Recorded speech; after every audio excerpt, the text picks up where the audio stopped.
In a remote, fog-shrouded village, nestled deep in the woods, lived an old clockmaker named Tobias. His shop was filled with the rhythmic ticking of countless clocks, each meticulously crafted and maintained. The villagers often said that Tobias had a strange knack for knowing the exact moment when something would go wrong, but they attributed it to his keen sense of time. One foggy evening, as Tobias worked on a particularly intricate grandfather clock, a stranger entered his shop. The man was tall and thin, his face obscured by the brim of his hat. He carried an old pocket watch that was missing its glass cover and had a cracked, tarnished surface. "I need this repaired," the stranger said in a voice that seemed to echo strangely in the small room. Tobias examined the watch and nodded. "This is no ordinary watch. It looks like it's seen a lot of history." The stranger's eyes gleamed in the dim light. "It has, indeed." As Tobias worked on the watch, the room grew colder. He dismissed it as a draft, but he couldn't shake the feeling that something was off. The watch had an unsettling design, intricate patterns that seemed to shift and move when viewed out of the corner of one's eye. After hours of painstaking work, Tobias finally finished. The watch ticked with a steady, rhythmic pulse. The stranger thanked him, paid generously, and left without a word. That night, Tobias placed the repaired watch in the shop's display case and went to bed, but he couldn't shake the feeling that something was wrong. The ticking of the clocks seemed to grow louder, and a chill hung in the air. At precisely midnight, Tobias woke to a cacophony of ticking. Every clock in the shop was going wild, their hands spinning erratically. He hurried downstairs and saw the pocket watch from earlier lying in the middle of the floor, its ticking louder than the others. As Tobias reached for it, he noticed that the ticking had taken on a rhythmic pattern, almost like a heartbeat. Suddenly, the clock stopped, and an eerie silence filled the room. Tobias's heart raced as he picked up the watch. The moment his fingers touched it, a cold, ghostly hand gripped his wrist. Tobias spun around, but there was no one there. The temperature in the room plummeted, and the old grandfather clock's pendulum swung violently, its ticking now a frenzied pace. In the dim light, Tobias saw a shadowy figure emerging from the darkness. It was the stranger, but his face was no longer obscured. It was hollow, with empty, dark eyes that seemed to pierce into Tobias's soul. The figure spoke in a voice like the scraping of nails on a chalkboard. "Time is running out."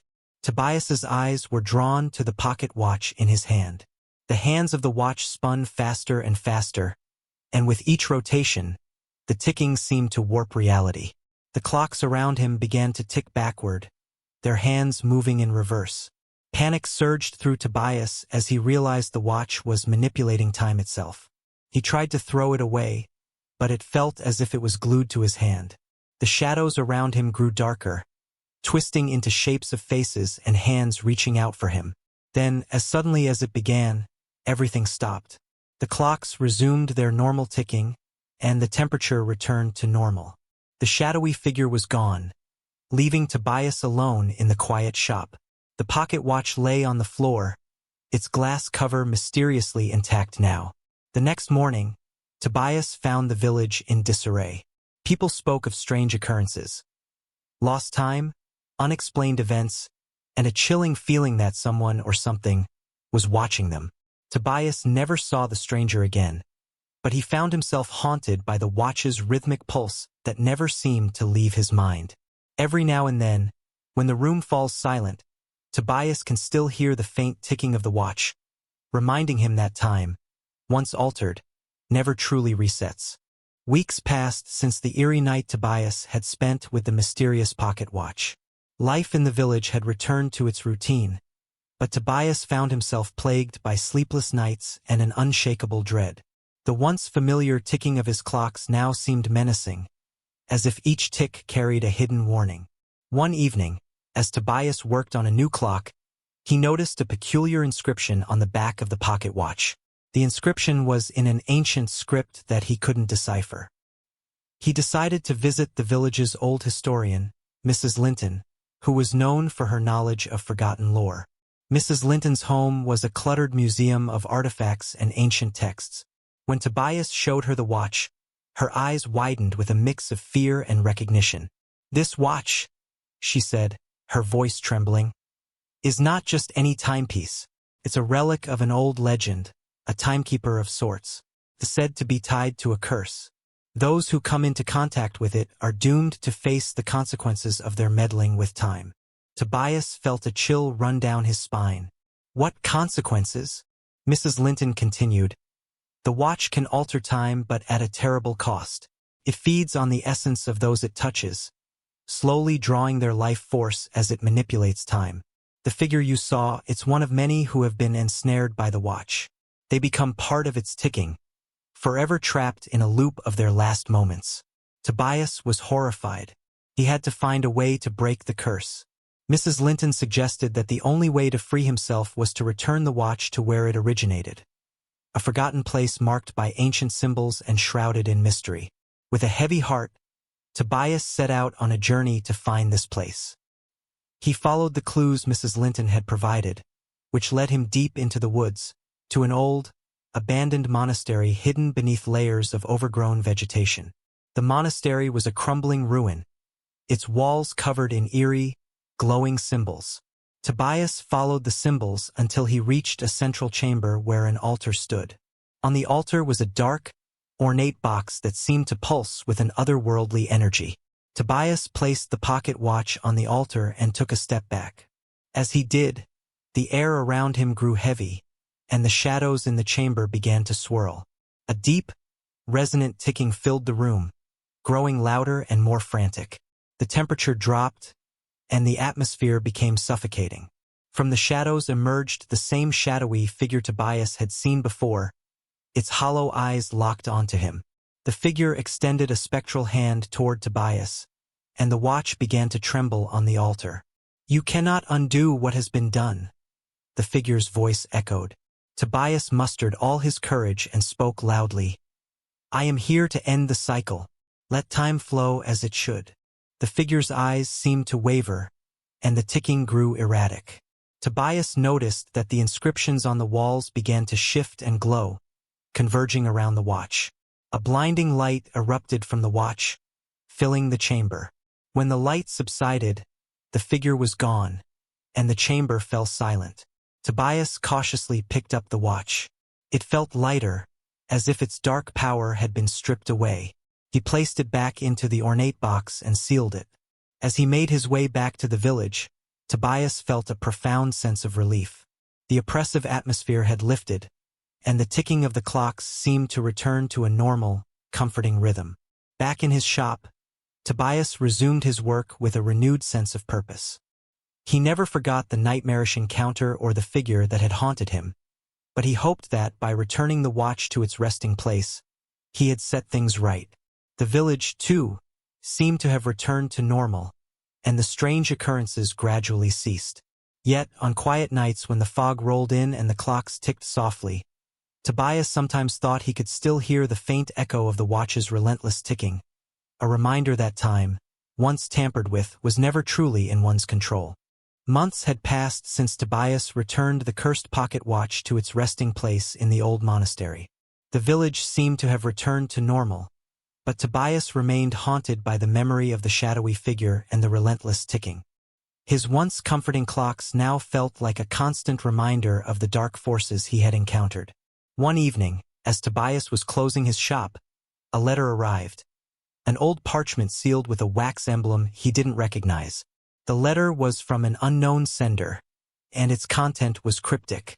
"The cycle is not complete. The watch's power is not fully vanquished. Seek the truth before time runs out." Tobias's heart raced as he read the letter. He knew he had to investigate further. The letter mentioned the possibility that the watch's power might still linger, suggesting that the danger was far from over. Determined to uncover the truth, Tobias revisited the old monastery. The once crumbling structure now seemed even more foreboding, as if it had been waiting for his return. The atmosphere was thick with an unsettling energy, and the air was colder than before. As Tobias approached the altar, he noticed a strange, faint glow emanating from the ornate box he had left there.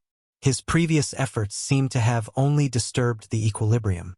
The box was slightly ajar, and the watch was missing. Panic surged through Tobias.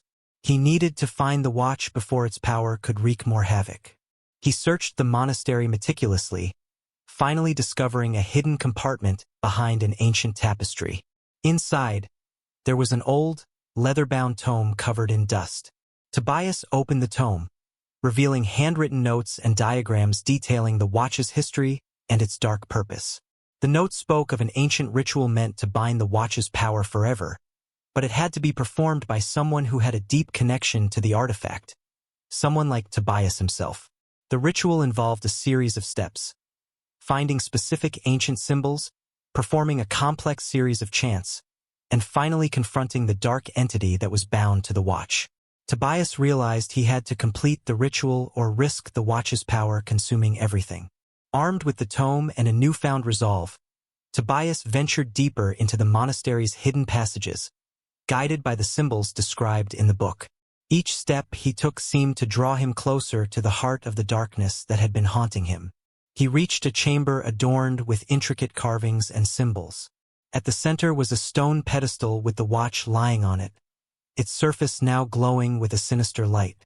Tobias could feel the oppressive energy around him, as if the shadows themselves were alive and watching. He began the ritual, carefully following the steps described in the tome. As he chanted the ancient words, the room was filled with a swirling mist that seemed to come alive, forming dark shapes that writhed and reached out toward him. The shadowy figure appeared once more, its hollow eyes glowing with an intense, malevolent light. "You cannot banish what has already claimed a part of you," the figure intoned. Tobias pushed through the fear and continued the ritual, his voice steady despite the growing intensity of the darkness. The shadows grew more violent, thrashing around him, but he remained focused on the task at hand. As the final chant echoed through the chamber, the watch on the pedestal emitted a blinding light. The shadows recoiled, and the oppressive atmosphere began to lift. The dark figure let out an anguished cry, its form dissolving into the light. The room fell silent, and the mist dissipated. Tobias collapsed, exhausted but relieved. The watch lay still on the pedestal, its power seemingly subdued. With the ritual complete, Tobias carefully placed the watch back into the ornate box and sealed it. He felt a sense of closure, though he knew that the watch's dark influence would always linger in the corners of his mind. He left the monastery, making sure to seal the entrance behind him. The village seemed peaceful once more, and Tobias returned to his clocks, finding solace in their familiar ticking. Though the shadows had receded, he understood that some remnants of the past could never be entirely erased. As the years went by, Tobias continued his work, but he never forgot the harrowing ordeal. The watch was never seen again, and the tale of its dark power became a whispered legend among the villagers. Tobias, now older and wiser, often gazed at his clocks with a quiet respect, knowing that time, like the shadows, held secrets that were best left undisturbed. Years had passed since Tobias completed the ritual to banish the cursed watch's dark power. He had grown older, his once nimble hands now more deliberate as he continued his work in the clock shop. The village remained peaceful, and the dark shadows that once loomed over it seemed to have faded into history. However, Tobias still felt a lingering unease, as if the watch's curse was a thread woven into the fabric of his life. One autumn evening, as the leaves turned crimson and the fog rolled in from the woods, Tobias received an unexpected visitor, a young woman named Eliza. She was a historian from a distant city, researching ancient artifacts and their legends. She had heard of Tobias's ordeal with the pocket watch and sought his expertise. "I've come across some disturbing accounts," Eliza said, her eyes earnest. "They mention a similar watch, one that is said to possess an even darker power. I believe there may be a connection to the one you encountered." Tobias felt a chill. "I thought the watch was dealt with. What have you found?" Eliza revealed a set of old manuscripts and drawings depicting not just one, but several such watches, all linked to a powerful and malevolent entity known as the Time Weaver. The Time Weaver was said to be a being that could manipulate reality itself by distorting time, feeding off the fears and lives of those it ensnared. The manuscripts hinted that the pocket watch Tobias had dealt with was merely one of many, each serving as a vessel for the Time Weaver's influence. If one watch could cause such havoc, the existence of others could mean an even greater threat. Tobias and Eliza decided to investigate further. Their research led them to an old library filled with dusty tomes and forgotten knowledge. Among the texts, they found references to an ancient ritual intended to not only banish but also destroy the Time Weaver's influence completely. The ritual required locating all the watches, performing a specific set of incantations, and confronting the Time Weaver in its lair, an elusive, shifting realm that existed between time and space. Eliza and Tobias embarked on a quest to find the remaining watches. Their journey took them across Europe, to hidden temples, abandoned estates, and forgotten crypts. Each location revealed a piece of the puzzle but also new dangers. They encountered shadowy figures and faced trials that tested their resolve. One night, as they were exploring an ancient cathedral rumored to hold one of the watches, they discovered a hidden chamber beneath the altar. Inside was a large, ornate chest with intricate symbols carved into its surface. The chest contained a watch that was even more elaborate and darkly beautiful than the one Tobias had previously encountered. As Tobias reached for the watch, a voice echoed through the chamber. "You dare to disturb my sanctuary?" The Time Weaver materialized before them, a swirling, shifting form that seemed to be made of darkness and starlight. Its eyes were like abyssal pits, and its presence was overwhelming. "You have meddled with my creations," the Time Weaver intoned. "Now you shall face the consequences." Eliza and Tobias braced themselves for a confrontation. Using the knowledge from the manuscripts, they began the ritual to confront and banish the Time Weaver. The chamber was filled with blinding light and an intense energy that distorted reality. Time seemed to stretch and warp around them. The Time Weaver fought back fiercely, its dark tendrils lashing out, but Tobias and Eliza pressed on. They recited the incantations with all their strength, focusing on the watches they had gathered. As the ritual reached its climax, the watches began to glow with a brilliant light, resonating with the incantations. The Time Weaver let out a final, anguished cry as its form began to unravel. The watch's combined power disrupted its hold over time, causing the entity to collapse into a void of shimmering darkness. With the Time Weaver vanquished, the chamber fell silent. The watches were now inert, their dark power gone. Tobias and Eliza, exhausted but victorious, carefully packed away the watches and left the cathedral. As they returned to the village, Tobias felt a deep sense of relief and closure. The darkness that had once haunted him was finally gone, and the threat of the Time Weaver had been eradicated. The village continued to thrive in peace, and Tobias's shop became a place of local legend, with stories of his brave confrontation with the Time Weaver passed down through generations. Eliza returned to her studies, her own life forever marked by the incredible adventure. Tobias continued to repair and craft clocks, but he now looked upon them with a new sense of respect. Time, he understood, was a delicate thread, and the balance of reality depended on the careful weaving of its many strands. And though the watches were no longer a threat, Tobias occasionally felt a faint echo of their presence, a reminder of the dark times and the enduring power of the passage of time. With the Time Weaver defeated and its dark influence eradicated, Tobias and Eliza returned to their normal lives. The watches were safely hidden away, their cursed power forever neutralized. The village thrived in peace, free from the shadows that had once loomed over it. Tobias continued his work as a clockmaker, but he never forgot the harrowing journey. He took solace in the steady ticking of his clocks, now a symbol of balance and normalcy. The tale of his confrontation with the Time Weaver became a local legend, a story of courage and resilience. Eliza returned to her research, her career enriched by the extraordinary adventure. She kept the manuscripts and records as a reminder of the delicate balance between time and reality. Years later, Tobias retired, passing on his knowledge and skills to a young apprentice. He lived out his days in quiet reflection, knowing that he had restored peace and order. the dark echoes of the cursed watches faded, leaving behind only the comforting, rhythmic ticking of time. And so, the shadow of the Time Weaver was banished, and the world moved forward, each tick a testament to the resilience of those who faced the darkness and emerged victorious.